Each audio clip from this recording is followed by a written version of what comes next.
Hi food lovers, இன்னைக்கு நம்ம simply cook with மீல என்ன ரெசிபி பார்க்க போகிறோம் அப்படின்னா, இந்த ரெய்னி சீசனில் கிடைக்கிற மரவள்ளி கிழங்க வச்சு சூப்பரான ஒரு கார அடை தோசை தான் பார்க்க போகிறோம். டேஸ்ட் சும்மா அடிப்பொலியாக இருக்கும். இந்த சீசனில் இந்த மரவள்ளி கிழங்கு கிடைக்கும் போதே ஒரு டைம் வாங்கி ட்ரை பண்ணி பாருங்கள். எப்படி பண்ணுறதுன்னு பார்க்கலாமா? ஒரு டம்ளர் புழுங்கல் அரிசியில் அரை டம்ளர் வந்து கடலைப்பருப்பும் துவரம்பருப்பும் கலந்த மாதிரி சேர்த்து ஊற வச்சுருக்கேன். இப்போது 2 சின்ன மரவள்ளி கிழங்கு வந்து குட்டி குட்டி பீஸாக கட் பண்ணி வச்சுருக்கேன்.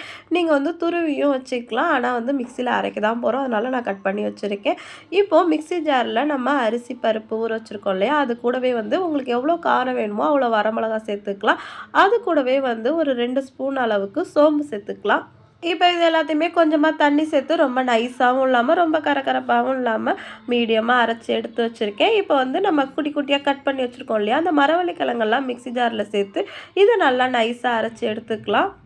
இந்த தோசை செய்யும் போதெல்லாம் எனக்கு அம்மா ஞாபகம் வரும். சின்ன வயசில் வந்து அம்மா வந்து இதெல்லாம் ஆட்டுக்காலில் வந்து அரைச்சி அப்படி அடை சுடுவாங்க. அதோட டேஸ்ட்டே வந்து அட்டகாசமாக இருக்கும். நான் நீனு மாறி மாதிரி வந்து ஆளுக்கு கொஞ்சம் நேரம் போட்டு அதை அரைப்போம். அது ஒரு டைம் பாஸ் மாதிரியும் இருக்கும், ஒரு எக்ஸசைஸ் மாதிரியும் இருக்கும். இப்போ அதெல்லாம் பார்க்கவே முடியல. இப்போ அரைச்சி மரவள்ளி கிழங்கும் அந்த மாவில் கொட்டி சேர்த்துக்கலாம். அது கூடவே 3 பெரிய வெங்காயம் குட்டி குட்டியாக கட் பண்ணி வச்சுருக்கேன். அதே இது கூடவே சேர்த்துக்கலாம். அடுத்து ஒரு மூடி தேங்காய் வந்து துருவி வச்சுருக்கேன். அதே இந்த மாவு கூடவே சேர்த்துக்கலாம். நம்ம வந்து தேங்காய் குட்டி குட்டியாக கட் பண்ணி கூட சேர்த்துக்கலாம். அதுவும் சாப்பிடும்போது க்ரன்ச்சியாக ரொம்பவே டேஸ்ட்டாக இருக்கும். அடுத்தது வந்து தேவையான அளவுக்கு வந்து உப்பு சேர்த்துக்கலாம். இப்போ இதே வந்து நம்ம ஸ்வீட் ரெசிபியாகவும் செய்ய முடியும். வெறும் ஒரு டம்ளர் புழுங்கல் அரிசி கூட ஒரு மரவள்ளி கிழங்க சேர்த்து அரைச்சி அது கூடவே சர்க்கரை தேங்காய் எல்லாமே சேர்த்து நம்ம அடை மாதிரி ஊற்றி எடுத்தோம்னா ஒரு ஸ்வீட் ரெசிபி வந்து ரெடி ஆகிடும். அது குழந்தைங்க சூப்பராக சாப்பிடுவாங்க.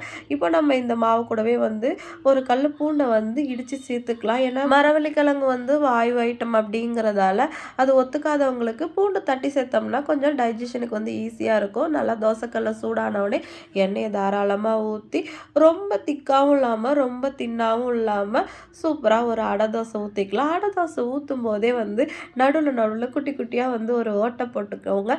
அதில் வந்து எண்ணெயை ஊற்றி நல்லா மொருவலாக சுட்டு எடுத்தோம்னா சாப்பிடும்போது கிறிஸ்பியாக அவ்வளோ டேஸ்ட்டாக இருக்கும். இந்த அடை தோசையை வந்து மொத்தமாக ஊற்றி வச்சுக்கிட்டுலாம் சாப்பிடக்கூடாது. யார் சாப்பிட்றாங்களோ அவங்கள உட்கார வச்சுட்டு அப்படியே ஒன்று ஒன்றா கல்லுலேருந்து எடுத்துகிட்டு போய் அப்படியே சுட சுட கொடுத்தோம்னா அப்படியே சூடாக இறங்கும் பாருங்கள். அதை விட சொர்க்கம் வேறு ஒன்றுமே கிடையாது. நாங்கள்லாம் எங்கள் அம்மா சுடும்போது அடுப்பு பக்கத்துலேயே போய் தட்டை வச்சுட்டு உட்காருவோம். இவங்களுக்கு ஒரு தோசை அவங்களுக்கு ஒரு தோசைன்னு மாற்றி மாற்றி போடுவாங்க. அதெல்லாம் நினச்சி பார்த்தாலே ரொம்பவே சந்தோஷமாக இருக்கும். அவ்வளோதான், நம்மளோட அடை தோசை வந்து சூப்பராக ரெடி ஆயிடுச்சு. இதை வந்து சுட சுட சைடிஷ் எதுவுமே இல்லாமல் கூட சாப்பிட்லாம். நான் இன்றைக்கி வந்து இதை தேங்காய் சட்னி கூட சர்வ் பண்ணுறேன். தேங்காய் சட்னி வந்து காரம் கம்மியாக மைல்டாக வச்சு அரைச்சி கொடுத்தீங்கன்னா இந்த தோசைக்கு வந்து காம்பினேஷன் வந்து அட்டகாசமாக இருக்கும். எப்படி இருந்துச்சு அப்படின்னு சொல்லிட்டு ட்ரை பண்ணி பார்த்துட்டு மறக்காமல் கமெண்ட் பண்ணுங்கள். இந்த மாதிரி சூப்பர் ரெசிபிஸ் பார்க்குறதுக்கு நம்மளோட சேனலை சப்ஸ்கிரைப் பண்ணி வச்சுக்கோங்க. அடுத்த ஒரு இன்ட்ரெஸ்டிங்கான ரெசிபியோடு நான் உங்களை மீட் பண்ணுறேன். Tata by.